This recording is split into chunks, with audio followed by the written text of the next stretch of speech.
Hello friends, welcome my YouTube channel में आपका स्वागत है। फिर से मैं एक नई वीडियो के साथ आज के अपडेट वीडियो के साथ आज की जो अपडेट होगी आपके लिए बहुत ही इंटरेस्टिंग और बहुत ही शानदार अपडेट के बारे में जो जानकारी है वो आप सभी को यहाँ पर देने वाला हूँ। आप सभी के लिए दिल्ली की तरफ से फिर से आपको यहाँ पर जो बड़ी अपडेट है वो देखने को मिल रही है, यानी कि दिल्ली की तरफ से आपको यहाँ पर जो स्टाफ नर्स की वैकेंसी है वो दी गई है। इसी के बारे में कंप्लीटली जो डिस्कस है वो आप सभी के साथ करने वाला हूँ। कंप्लीटली जो अपडेट है वो आप सभी को यहाँ पर बताने वाला हूँ। वैकेंसी देख लीजिएगा आपको कहाँ से देखने को मिल रही है।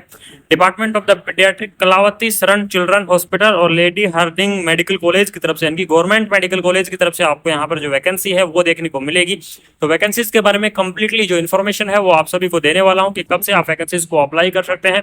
और सबसे इंपॉर्टेंट चीज इस चीज का ये रहेगा कि यहाँ पर जो सिलेक्शन प्रोसेस है वो बहुत ही इंटरेस्टिंग रहने वाला है इस वैकेंसीज के लिए, क्योंकि इसका जो सिलेक्शन प्रोसेस रहेगा वो आपका यहाँ पर कोई भी जो एग्जाम है वो एग्जाम नहीं होने वाला है, यानी कि बिना कोई एग्जाम के आपके यहाँ पर जो भर्ती है वो आपकी करवाई जाएगी। और आपके लिए सभी के लिए यही एक सबसे इंपॉर्टेंट चीज है कि बिना एग्जाम के यहाँ पर जो भर्ती होगी। तो वीडियो के अंत तक बने रहिएगा। वैकेंसीज के बारे में कंप्लीटली इन्फॉर्मेशन है वो आप सभी को देने वाला हूँ। दिल्ली की तरफ से गवर्नमेंट मेडिकल कॉलेज की तरफ से आपको यहाँ पर जो भर्ती है वो आपको दी गई है। ठीक है, लैब टेक्नीशियन की पोस्ट है, स्टाफ नर्स की पोस्ट है, डाटा एंट्री ऑपरेटर की पोस्ट है, और भी आपकी काफी सारी जो पोस्ट है वो यहाँ पर आपको अवेलेबल कराई गई है। सारी चीजों के बारे में वन बाय वन यहाँ पर क्या करने वाले हैं, डिस्कस करने वाले हैं।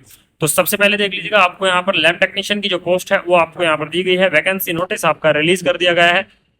इसमें आपकी एज लिमिट रहेगी 30 ईयर, यानी कि 30 ईयर आपकी एज लिमिट रहने वाली है। लैब टेक्नीशियन की आपकी पोस्ट रहेगी। सैलरी आपकी 25,400 रुपए आपको यहाँ पर देखने को मिल जाएगी। और एसेंशियल क्वालिफिकेशन के बारे में अगर मैं यहाँ पर बात करूँ तो डीएमएलटी और बीएससी एमएलटी वाले जो कैंडिडेट हैं वो इस वैकेंसीज को क्या कर सकते हैं, यहाँ पर अप्लाई कर सकते हैं। डीएमएलटी वालों के पास यहाँ पर 1 ईयर का जो एक्सपीरियंस है वो आपके पास मांगा गया है। ठीक है, तो ये आप क्या कर सकते हैं, यहाँ पर वैकेंसीज को अप्लाई कर सकते हैं। ये देख लीजिएगा, आपका जो इंटरव्यू रहेगा वो रहेगा आपका 20 आपका इंटरव्यू है वो रहने वाला है, यानी कि इंटरव्यू के माध्यम से ही आपका जो सिलेक्शन है वो करवाया जाएगा। और यही आपके लिए सबसे इंपॉर्टेंट चीज है, ये आपको देखने को मिल जाएगी। ठीक है, तो इसमें देख लीजिएगा, आपको नेक्स्ट आपकी जो पोस्ट दी गई है डाटा एंट्री ऑपरेटर की पोस्ट दी गई है। अगर डाटा एंट्री ऑपरेटर की पोस्ट से रिलेटेड अगर कोई साथी वीडियो को देख रहा है तो आप डाटा एंट्री ऑपरेटर की पोस्ट को भी यहाँ पर अप्लाई कर सकते हैं। एज लिमिट आपको यहाँ पर 30 ईयर दी गई है। एसेंशियल क्वालिफिकेशन के बारे में अगर मैं बात करूँ तो एसेंशियल क्वालिफिकेशन आपके कंप्यूटर के अंदर आपके पास क्या होना चाहिए, डिप्लोमा होना चाहिए। वो कैंडिडेट इस वैकेंसीज को यहाँ पर क्या कर पाएंगे, अप्लाई कर पाएंगे।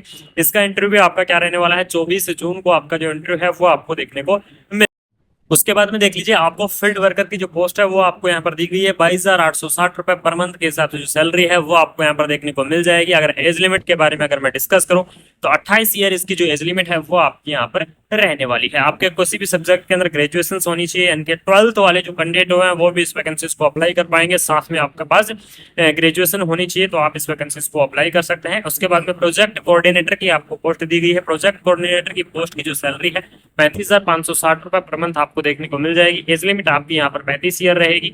ठीक है, एसेंशियल क्वालिफिकेशन देख लीजिए, एक्सपीरियंस इन द पीडियाट्रिक के अंदर आपके पास एक्सपीरियंस होना चाहिए। ये भी आपके इंटरव्यू के आधार पर ही रहेगी, यानी कि सारी पोस्ट आपकी क्या रहने वाली है, इंटरव्यू के आधार पर आपकी रहने वाली है। इसके अंदर आपको देख लीजिएगा, एप्लीकेशन फॉर्म का जो फॉर्मेट है वो आपको दिया गया है। इस फॉर्मेट के आधार पर ही एप्लीकेशन फॉर्म को अप्लाई करेंगे।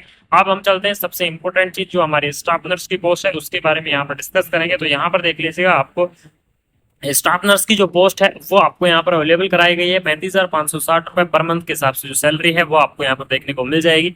एज लिमिट के बारे में अगर मैं डिस्कस करूँ, एज लिमिट आपको यहाँ पर 35 ईयर एज लिमिट है वो देखने को मिलेगी, यानी कि 35 ईयर तक के जो कैंडिडेट है वो इस वैकेंसीज को अप्लाई करेंगे। अब जो सबसे इंपॉर्टेंट चीज आती है वो आती है इसकी एसेंशियल क्वालिफिकेशन, यानी कि एसेंशियल क्वालिफिकेशन के बारे में हम यहाँ पर डिस्कस करने वाले हैं। तो एसेंशियल क्वालिफिकेशन के अंदर देख लीजिएगा, बीएससी नर्सिंग जो कैंडिडेट है वो इस वैकेंसीज को अप्लाई कर सकते हैं। जीएनएम कैंडिडेट है वो भी इस वैकेंसी को अप्लाई कर सकते हैं। बीएससी नर्सिंग कैंडिडेट है वो भी इस वैकेंसी को यहाँ पर क्या कर सकते हैं, अप्लाई कर सकते हैं। जीएनएम साथियों के पास यहाँ पर 1 ईयर का जो एक्सपीरियंस है वो आपके पास मांगा गया है।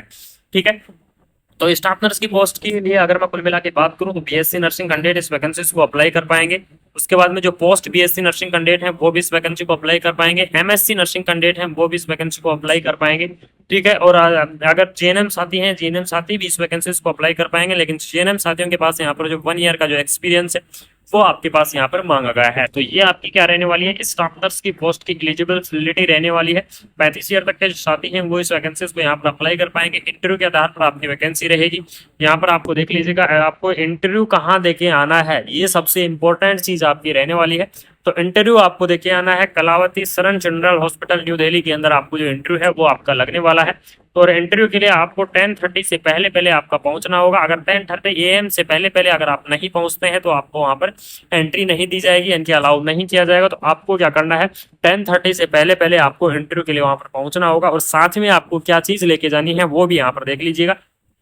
कैंडिडेट मस्ट ब्रिंग विद, यानी कि आपको क्या करना है, साथ में क्या लेके जाना है, all certificate and the original and one attested copies of each certificate, यानी कि आपके पास जितने भी सर्टिफिकेट है, BSc नर्सिंग कर रखा हो चाहे आपने GNM कर रखा हो, ठीक है, उसके अंदर जितने भी आपके प्रोविजनल हो गए, मार्कशीट हो गई, जितने भी 10th 12th की सारी चीजों की आपकी एक साइड का आपको फोटो कॉपी करा के ले जाना है। और साथ में ओरिजिनल आपको यहाँ पे लेके जाना है, क्योंकि आपकी DV भी वहां पर तुरंत हो जाएगी और वहां पर ही आपको जो है बता दिया जाएगा, ठीक है। 1 copy of the curriculum vitae as per forma close, यानी कि आपको जो यहाँ पर एप्लीकेशन फॉर्म का फॉर्मेट दिया गया है वो भी आपको लेके जाना है। Fill up the application prescribe format, यानी कि जो फॉर्मेट आपको उपलब्ध कराया गया है LHMC की तरफ से, उस फॉर्मेट के अंदर आपको एप्लीकेशन उसको भर के ले जाना है। साथ में आपको अपने जो भी अपनी मार्कशीट वगैरह है वो मार्कशीट आपको यहाँ पर साथ में लेके जानी है। इस चीज का आप बिल्कुल यहाँ पर ध्यान रखें, आपको ये चीजें साथ में लेके जानी है। अब मैं आपको बता देता हूँ कि एप्लीकेशन फॉर्मेट क्या है, कौन सा फॉर्मेट आपका रहने वाला है, तो उस फॉर्मेट के बारे में आप डिस्कस करेंगे। तो यहाँ पर देख लीजिएगा, ये एप्लीकेशन फॉर्म आपको दिया गया है जिसमें पोस्ट अप्लाइड का नाम लिखना है कि आप डाटा एंट्री ऑपरेटर पर करना चाहते हैं या स्टाफ नर्स या लैब टेक्नीशियन, जो भी आप करना चाहते हैं। उसके बाद में नेम आएगा, father name, date of birth, gender, essential qualification, age, यहाँ पर आपकी पासपोर्ट साइज की जो फोटो है वो आपके लग जाएगी। उसके बाद में आपके यहाँ पर एजुकेशन के बारे में 10th 12th और जो भी आपने कोर्स किया है, उसके बाद में यहाँ पर आपको एक्सपीरियंस, अगर आपके पास एक्सपीरियंस है तो आप अब एक्सपीरियंस यहाँ पर लगा सकते हैं। ट्रेनिंग या शॉर्ट कोर्स, अवार्ड, ये सारी चीजें आप यहाँ पर देख सकते हैं। एक चीज का आप जरूर ध्यान रखें, मोबाइल नंबर और जो ईमेल आईडी है ये दोनों आपको क्या करना है, बिल्कुल करेक्ट लिखनी है। बस इसी चीज का आपको ध्यान रखना है, ईमेल आईडी और मोबाइल नंबर आपको बिल्कुल करेक्ट लिखने हैं, कोई भी यहाँ पर मिस्टेक नहीं करनी है। उसके बाद में आपको साइन करना है, डेट और पैलेस लिखनी है, ये फॉर्मेट आपको साथ लेके जाना है, ठीक है। इस फॉर्मेट को आपको करना है, साथ में इसके अटैच करना है आपकी जो भी अपने कोर्स किया है वो कोर्स अटैच करके उसके फोटोकॉपी सारी लगा के और साथ में आपको लेके जाना है। इंटरव्यू के टाइम में कलावती जो हॉस्पिटल है, चिल्ड्रन हॉस्पिटल, उसके अंदर आपका जो इंटरव्यू है वो आपका होने वाला है। तो ये आपके लिए वैकेंसीज के बारे में जो कंप्लीटली इन्फॉर्मेशन थी वो आप सभी को प्रोवाइड करवाना जरूरी था, ठीक है। तो इस वैकेंसीज के बारे में जो कंप्लीटली इन्फॉर्मेशन है वो आपको मैं दे चुका हूँ। अगर फिर भी आपको किसी को कोई डाउट है तो इसकी ऑफिशियल वेबसाइट आप विजिट कर सकते हैं, या फिर आप टेलीग्राम चैनल, व्हाट्सएप ग्रुप से जाकर जुड़ सकते हैं। वहां से आपको जो सारी अपडेट है वो आपको देखने को मिल जाएंगी।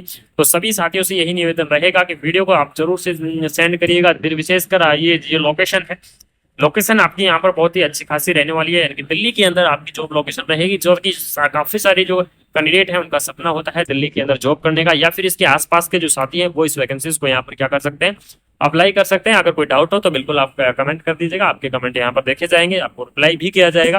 अगर आपको इन्फॉर्मेशन अच्छी लगी तो वीडियो को अपने फ्रेंड सर्कल के अंदर ज्यादा से ज्यादा शेयर कर दीजिएगा, जिससे ऐसे ही अपडेटेड वीडियो मैं आपके पास टाइम से लाता रहूंगा। तो थैंक यू सो मच, जय हिंद, जय भारत।